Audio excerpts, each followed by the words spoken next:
Welcome to another episode of Modern Cooking, where today we're going to make one of my favorite dishes and one of my favorite crowd pleasers for more popular dishes.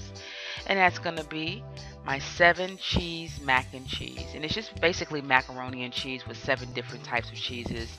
I'm using my favorite cheeses today, but you can use any cheeses that you want to. You can use 3, 5, 4, with however many you want, but I went along with 7 because I just think it's interesting to use 7 different types of cheeses.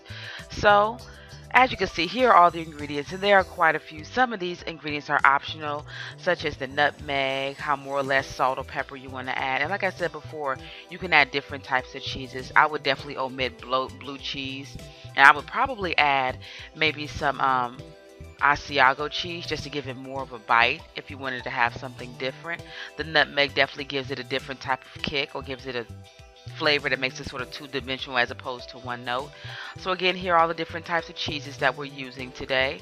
To the far left, you see that's going to be my creamy horseradish, and next to the horseradish, you see 6 slices of sharp, and then we have yellow American, and then as you can see, we have shredded Colby Jack cheese, which you could just pick up in a pack. And what I'm doing here is I have my 2 tablespoons of flour with my oil. I mix it together, and now I'm adding my heavy cream to the mixture to sort of thicken it up. And I'm going to go ahead and give that a quick stir. Try to go ahead and whisk and stir it together. And as you can see, you want to let the grease get hot before you actually add the flour to it. But like I said, what I'm going to do is go ahead and just give this a quick stir or a quick mix to kind of thicken it up. And you want the heat to be at pretty much medium while you're actually putting together or making your cheese sauce. You don't want to burn the bottom because it could definitely give a really funny taste to the cheese mixture itself, or a burnt taste. And then what I like to do is maybe add 2 to 3 cups of whole milk. The whole milk, it's better to use the whole vitamin D milk because it's going to make the cheese sauce creamier as opposed to the 2% milk, which will actually make it a little bit more thin. And then I like to add maybe like a teaspoon of minced garlic. I always add minced garlic to my creamy sauces. So again, I'm going to go ahead and add some minced garlic to my mixture.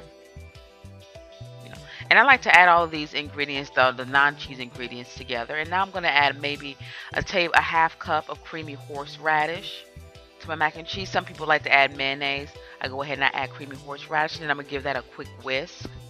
And again, you want to make sure that you're keeping your heat on medium while you're whisking all of your ingredients together. And there is no need to add butter to this dish. As you know, all of the cheeses carry enough butters and oil, so that's just something that's really not needed here. So then what I like to do is just make sure that I season my sauce. And again, there's my Glowry's garlic salt. I love Glowry's garlic salt, so I'm going to use that with everything.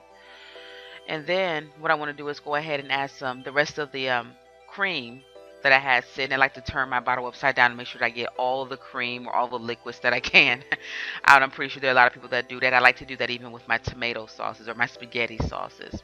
So now what I'm going to do is add some cracked black pepper. You can use cracked black pepper because you'll be able to actually taste the actual pepper as opposed to the ground pepper. It's totally up to you. Fresh cracked black or ground. Now what I'm going to do is add my Colby Jack, and I'm going to whisk it up. I'll whisk up my cheese sauce. And it's better if you're going to be using blocks of cheese here. Sometimes it's better to just kind of grate everything up because it melts faster as opposed to using blocks. And then I'm going to add my Romano, which is already shredded. And I'm going to move on over to my shaved Parmesan and my blocks of Velveeta. Add those in, which I probably should have cut in smaller pieces. And now I'm going to go on over to my slices in a second. But I'm going to go ahead and make sure that I get all of my Romano in there. And like I said before, I probably should have cut the Velveeta up smaller so that it could melt faster. And when it comes to the slices, I like to actually break those up, like I said, just so that they cook or melt faster. And as you can see, I'm breaking up the sharp cheddar and also the yellow American. And I like to use yellow American not only just for my grilled cheeses, but also for any cheese dish that I'm making. I love the yellow American because I think it adds a certain creaminess and buttery flavor that you can't get from sharp cheddar or any of the other cheeses. And there's my creamy horseradish.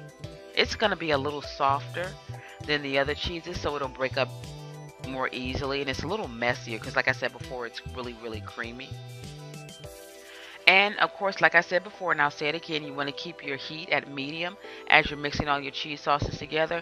And sometimes what you can do is you can turn it down, the heat down maybe a little bit less than medium, and just let the cheese sauces simmer together because it may take a while. Like I said before, these are bigger pieces of cheese, so it's going to take longer for them to melt together. Then you see me adding my nutmeg. I like to add nutmeg for a little bit more spice to bring out the flavor of the creamy horseradish. And again, you just want to mix everything together. And like I said before, sometimes it's best to just put a pot top on the pot and just let everything simmer together. It normally simmers together anywhere within 20 to maybe 30 minutes.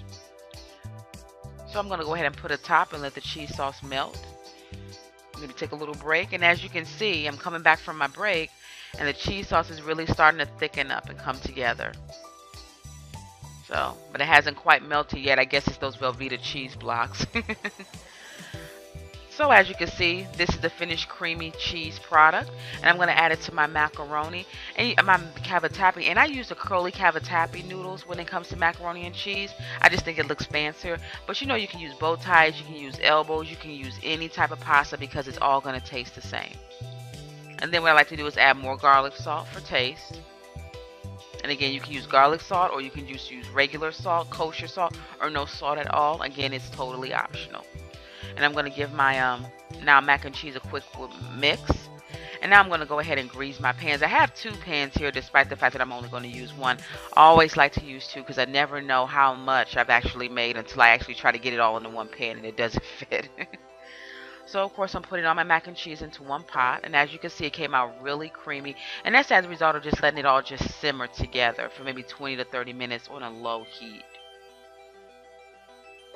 And then what I like to do is go ahead and just top my now macaroni and cheese with maybe some more Colby Jack cheese. You can get fancy or creamy if you want to, and maybe add some French onions. Or you can just take and toast some breadcrumbs on the stove, mix it with some shredded cheese or Colby Jack and add that as a topping along with some paprika to finish. And then what I'm going to do is, once I put all my Colby Jack on, I put all my cheese on that I want on top. I'm going to go ahead and put it on the oven on 325 for about 30 to 45 minutes. And there you go, the final product, my 7 cheese mac and cheese. And it goes great with fried chicken or even just as an entree itself, or maybe some Polar sausages, whatever you want to pair it with, it goes great. And like I said, it can even be eaten by itself. And this is one of my favorite comfort foods and can be yours. And like I said before, and I'll say it again, you can use whatever types of cheeses you want. And thanks for watching. See you soon.